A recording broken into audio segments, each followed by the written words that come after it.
cross-cultural perspective on gender equality, and now we have Dipi to speak this session. Please, ma'am.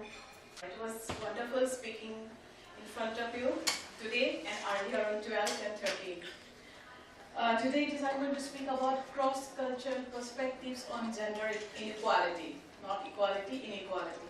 Anyway, like women, I think, perceived by every country, every society, and every culture is totally different. And it is actually impossible to generalize what life is for a woman from the assumptions from gender roles without knowing them and their history.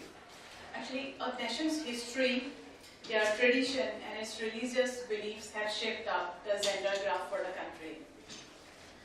I will say now it is a civilization's challenge that we must address, and countries or culture which are still not gender sensitized will lag behind in all spheres of development. We can easily see what a culture thinks about gender equality issues through some indicators.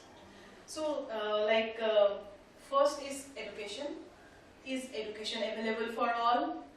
How women are availing the facility of education, like in India, the percentage of boys attending school and girls attending school is not equal, and many drop out at the primary level. One more thing, are all fields of education and higher studies open to women? That is also very important. The second indicator which talks about gender inequality is financial independence. Do women find barriers while seeking job opportunity or while trying to establish a business independently? Have you heard of glass ceiling? Yes? You have encountered? She will not encounter because she comes from a very developed country, Finland, and she told me that in 1960 Finland was also like us, not equal in the gender graph, but now they have evolved. Well, I faced glass ceiling, and that is the way it took me to entrepreneurship. I decided to be my own boss and continue. And the third indicator to check whether the country is progressive in gender equality is freedom to choose partners. Does perspectives open for both genders equally to find their partner on their own? Is a woman given freedom to choose her partner? Or in case she does, if her choice is regarded as the final one and no influence?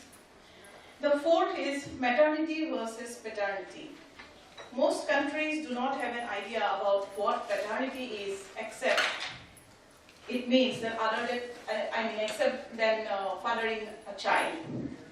So now let's have an interactive kind of session. I have already taken some example on the cross-cultural perspectives on gender roles. I would like to have more inputs from your countries, maybe from Bangladesh, from Finland, or ma'am is from Australia, right, ma'am? Yes. You are from which country, ma'am? I am from Canada. Canada, yes, yeah. I'm from Canada, but I currently live in Vienna, Austria. Yes, where yes, I she's from founded Australia. an International Women's Forum chapter. Yeah. So I would love to have inputs on gender equality, or if any points you want to share. I have collected some data. Like in Sweden, all working parents are entitled to 16 months of paid leaves. And out of those 16 months, 2 months are compulsory for a father to take it. So that this is a progressive step towards gender equality, I think. On this plus point, I come to the negative one. 62% of Chilean women are opposed. They themselves are opposed for full and equal gender equality and believe that women should limit themselves to the roles of wife and mother. Now let's see the scene in Japan. This is almost similar in China as well. They are very well educated, well placed. They get employment in almost all industries. But gender dynamics emerge in regards to social pressure for women to find a husband. So there is little if in Japan as well. Let's look at the picture in the Middle East. We know that they have to come a long way towards gender equality. In Saudi Arabia, the first school for women was established just in 1956. And then also it doesn't find many takers. And the concept of guardianship, every woman has a guardian, maybe it is father, brother, or husband.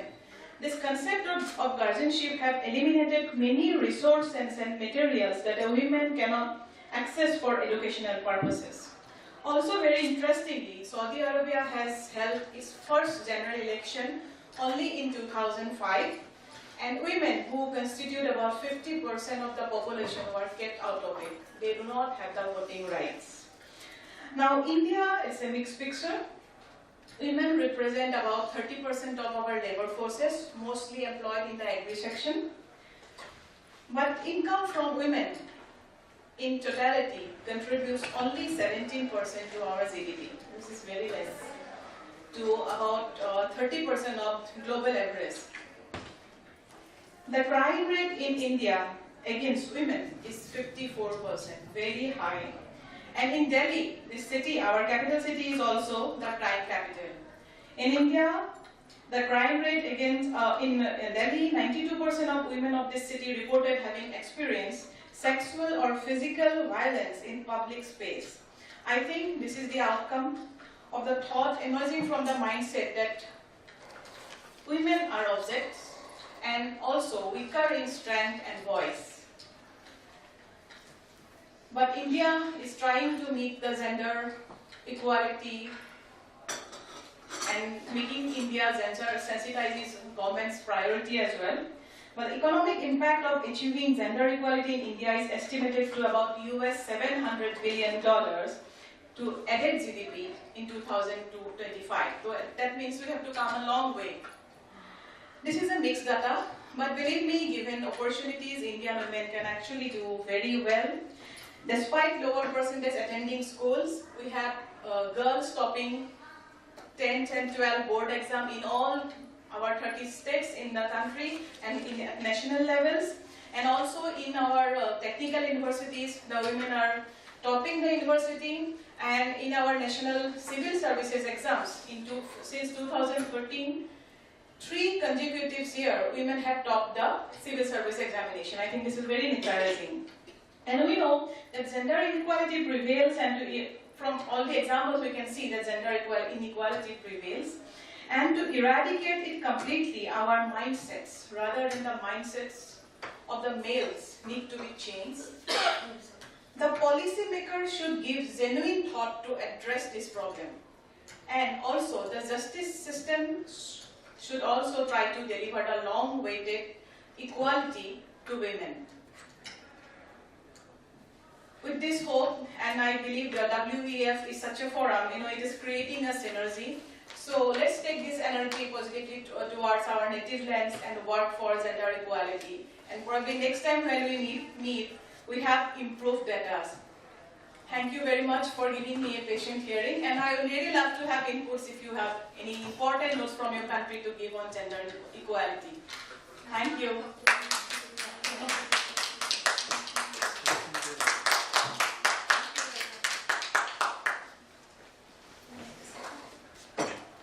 I was thinking about one thing that may be astonishing to you. I come from Finland, and I think Finland is the country that, together with Sweden and perhaps Holland. We have Fatima here to speak in this session. Please.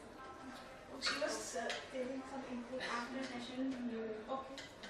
Ma'am, please come.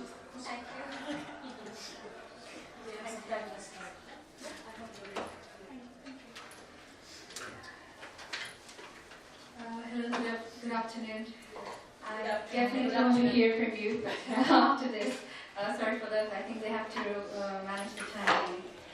So my name is Fatima Hassan. I'm a practicing lawyer in Bangladesh, and I advocate for gender equality and women empowerment globally. So today's session is on cross-cultural perspective on gender inequality. I've also written a very recent article on gender equality, which has been published at the International Journal for Management and Social Sciences, if you're interested in accessing that. So gender inequalities vary considerably between goals, and while young women in Africa are between 2 and 4 times more likely than their male counterparts to be infected with HIV. But globally, girls are no more likely than boys to be underweight. And in Bangladesh, it's the poorest boys who are less likely to go to school than the poorest girls. So gender equality has created much buzz in the recent times than ever before. But what really is gender equality is an objective question.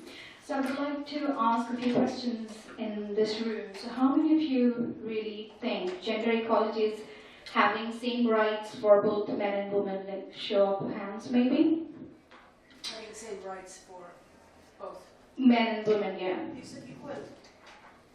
Yeah. So, Yes, same rights. okay, so it's about maybe 20%. And how many of you think that gender equality is having to recognize the male and female values as same? No, right.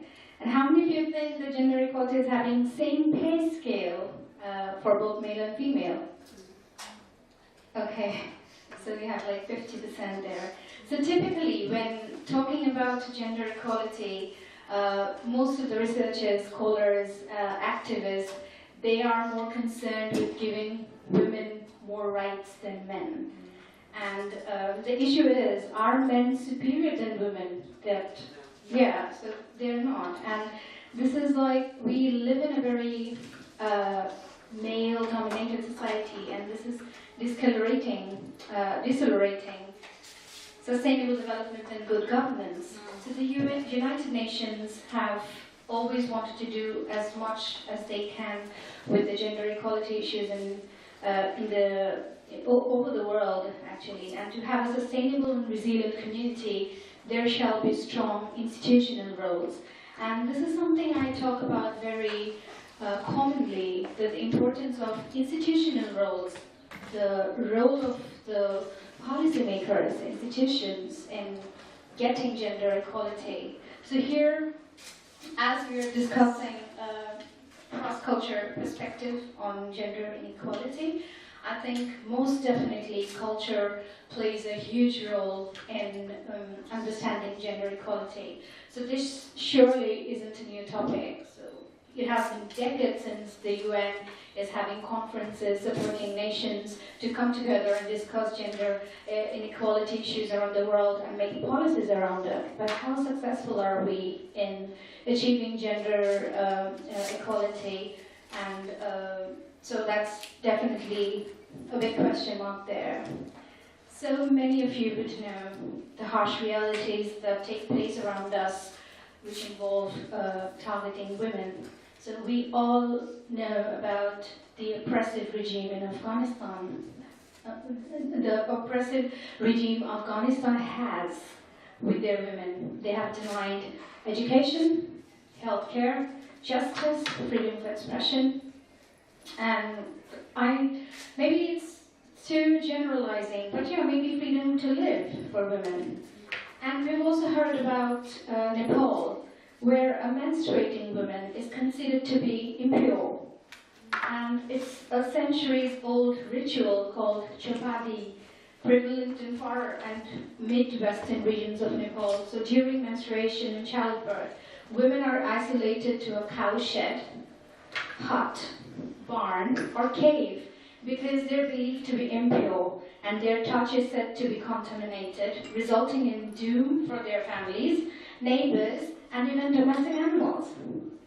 So that is the culture of that region and the practices of that region. So if you ask me, I would say a practice like that, to demean a human being because of their bodies or because of their natural ecosystem of their bodies, it shall be determined as a crime. I mean, you have no right to demean somebody like that. So in recent times, feminist groups and development groups and agencies have published posters, booklets, and launched radio programs to drive awareness in the communities and schools. And nowadays, in some villages, women sleep in a separate room in the main house instead of the outhouse, but they are still untouchable. So the Universal Declaration of Human Rights proclaims the entitlement of everyone to enjoy equal dignity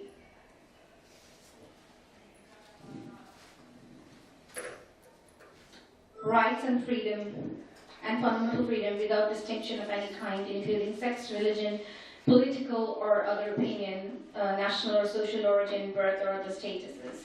So their rights and freedom in Nepal is quite restricted to being a man and a woman.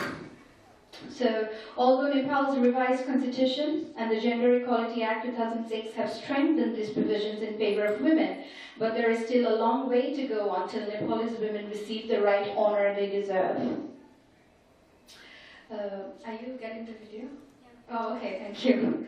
So these are the least developing nations that we hear about or see the news on.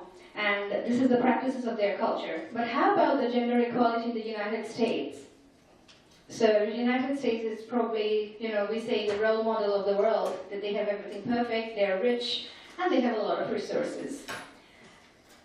According to a new record, men make up an overwhelming majority of top earners across the US economy, even though women now represent almost half of the country's workforce. And American women earn less than men on average in all industries. According to a national survey in the year 2008, nearly 1.3 million victims of domestic violence are women in the United Kingdom.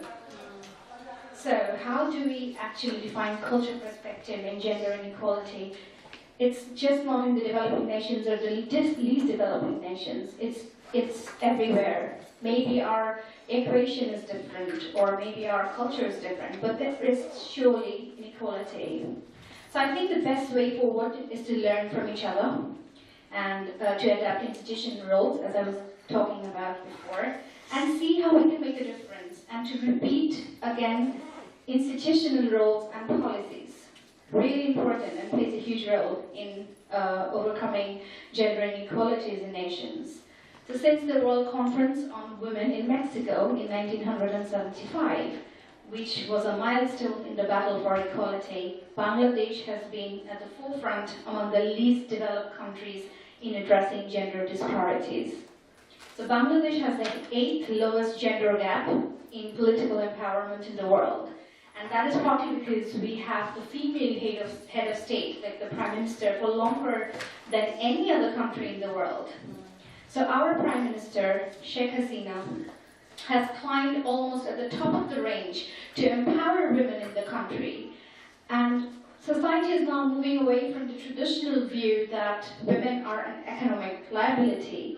And research shows that the growing independence of women in Bangladesh is one of the major causes of a decline in the missing women phenomenon, gender-based infanticide, and I think it's a huge step that we have taken forward.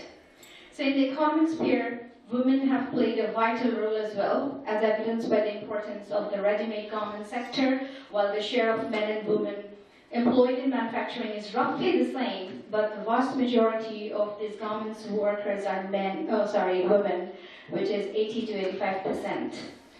And Bangladesh's economic success in the last 2 decades is in large part due to the R&G exports to North America and Europe.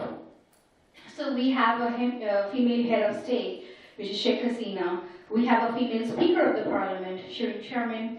We have a female president of the BGMEA, which is the Bangladesh Garments Manufacturing and Export Association, Rubana Haq, and one of the international lawyers and one of the best human rights lawyers the country has, in fact the world has, Sarah Hussain, is also a woman. So these incredible women have both male and female associates working under their umbrella and making incredible changes in the society. And that's a success in the service of gender equality, given that Bangladesh is still a developing country. So to me, it makes perfect sense to be totally gender blind when it comes to rights and duties in the society. So you need to move forward. You need to improve your today, and you need to make sure that today is better than yesterday. So we want to live in countries where gender is not an issue and everyone should be enjoying the same level of access to justice, freedom, expression, independence, safety, both men and women, boys and girls. And that's a story we want to tell our children. Gender equality is definitely not a woman-centric issue only. So child trafficking victims, whether for labor, sex, or organ trafficking, come from all backgrounds, including both boys and girls. So in 2012, the United Nations Office on Drugs and Crime reports the percentage of child victims had risen in a 3-year span from 20% to 27%. Of every 3 child victims, 2 are girls and 1 is a boy. And gender and age profile of victims detected globally is 59% women, 14% men, 17% girls, and 10% boys. And so when internal trafficking victims are added to the estimates, the number of victims annually is in the range of 2 to 4 million. And so human trafficking has surpassed the illegal sale of arms. Can you believe that? And trafficking will surpass the illegal sale of drugs in the next few years. So we need to change this, we really need to. And it's not about how many girls or how few are boys, but there should be no one having to go through this, no human being, and of course no animals. I mean, no living being should be trafficked. Yes, thank you. So to achieve the gender equality goals, we, you, and I need to challenge gender roles and stereotypes in the society. So stereotypes is something I think is again everywhere. And it's not always about equality, it's about fairness. So for example, in the Indian subcontinent, I would only say Indian subcontinent, in some parts of the world as well, the role of a nurse is considered to be an image of a woman. And I myself survived TB, and my nurse, the best nurse in the world, was a man in the London Chest Hospital. And it was perfectly fine because there were other men who were nurses. But of course, if I walk into a hospital in Bangladesh or India or somewhere else, maybe, I don't see many men serving as nurses. Yeah, and the role of a firefighter or a role of a pilot is considered to be an image of a boy. In fact, a child, we often see a girl child playing with Barbie's kitchen sets, and we see boys playing with, fighting sets and cars or bikes. So these toddlers do not choose their toys. It's their parents, it's the society buying for them or encouraging them to choose a certain thing. So by making a conscious effort to represent girls in roles traditionally occupied by boys, and boys in roles traditionally occupied by girls, we can work together in breaking the stereotypes of the society. So not all women enjoy the same discrimination, or not all women face the same forms of discrimination, and not all men enjoy privileges. I mean, it's not roses all the time. So I read an article where it said that we shall use gender-responsive language.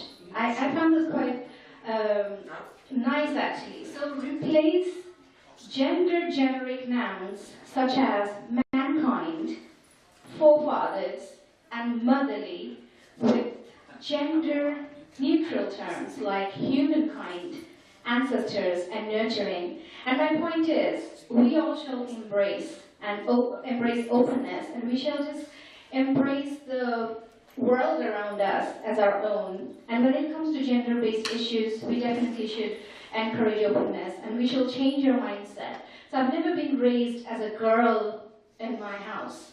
So my parents have raised me as a human being, as an individual, and of course as my parents' daughters.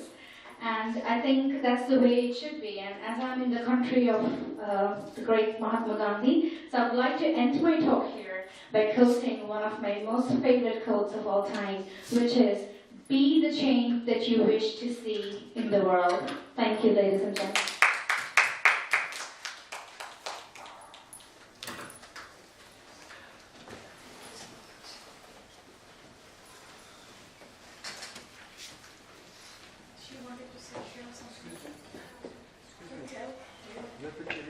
So you basically touched a little bit, but in my country we are in a phase where the women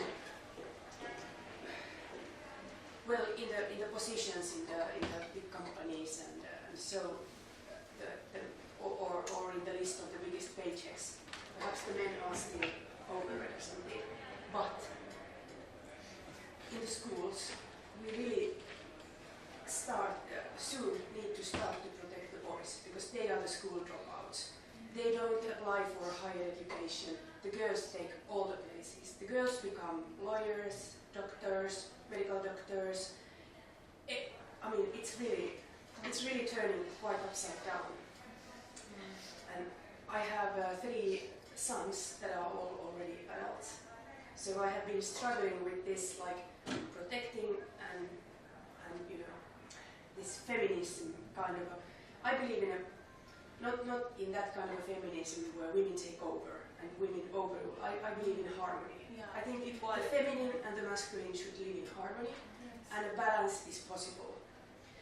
So, but anyway, women need to sometimes fight a little bit, make some noise, say that, hey, I'm here, break the glass ceilings. Of course there are glass ceilings in my culture. I just never encountered one.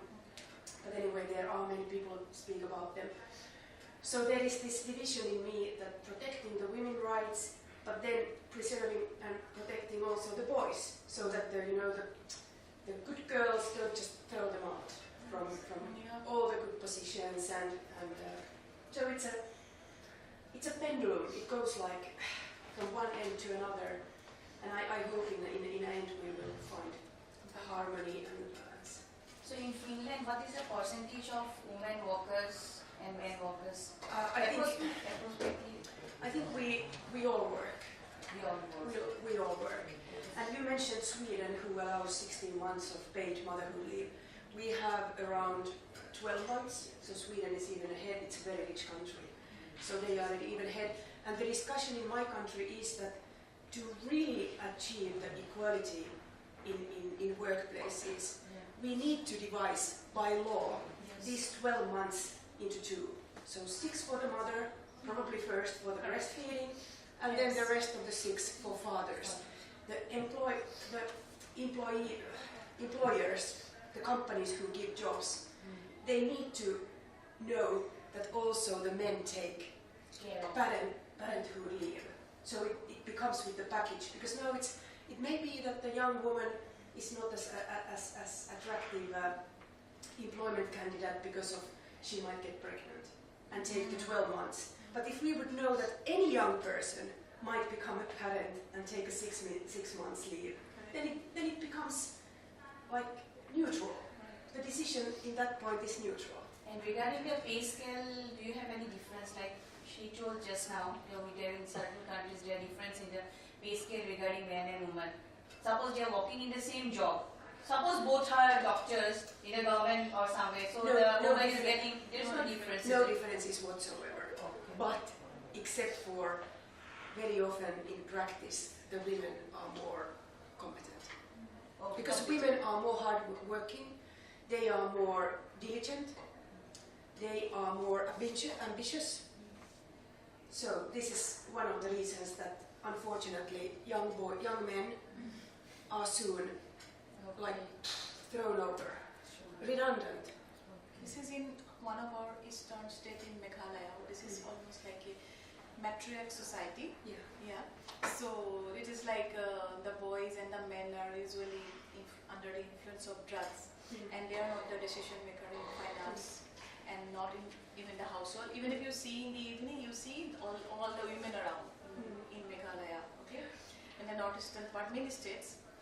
They only do shopping, they only do market their products, and they only sell their agri products. Yeah. It's kind of that. And as a mother of 3 boys, I can say this, that we women are affected by our body functions when we have periods and the hormonal cycles, and it really affects our lives. Yes. It's not only the childbirth, it's before and after. It decays. Right. But when the boys get into teenage and puberty, their body goes crazy. I mean, the brain function, they retard. They get slow, they get lazy, they are tired, they lack of any energy, ambition, initiative. And what happens is that those are crucial school years. The boys are so lazy, they just want to sleep and they grow a lot, their voice is changing. They just need to rest and sleep.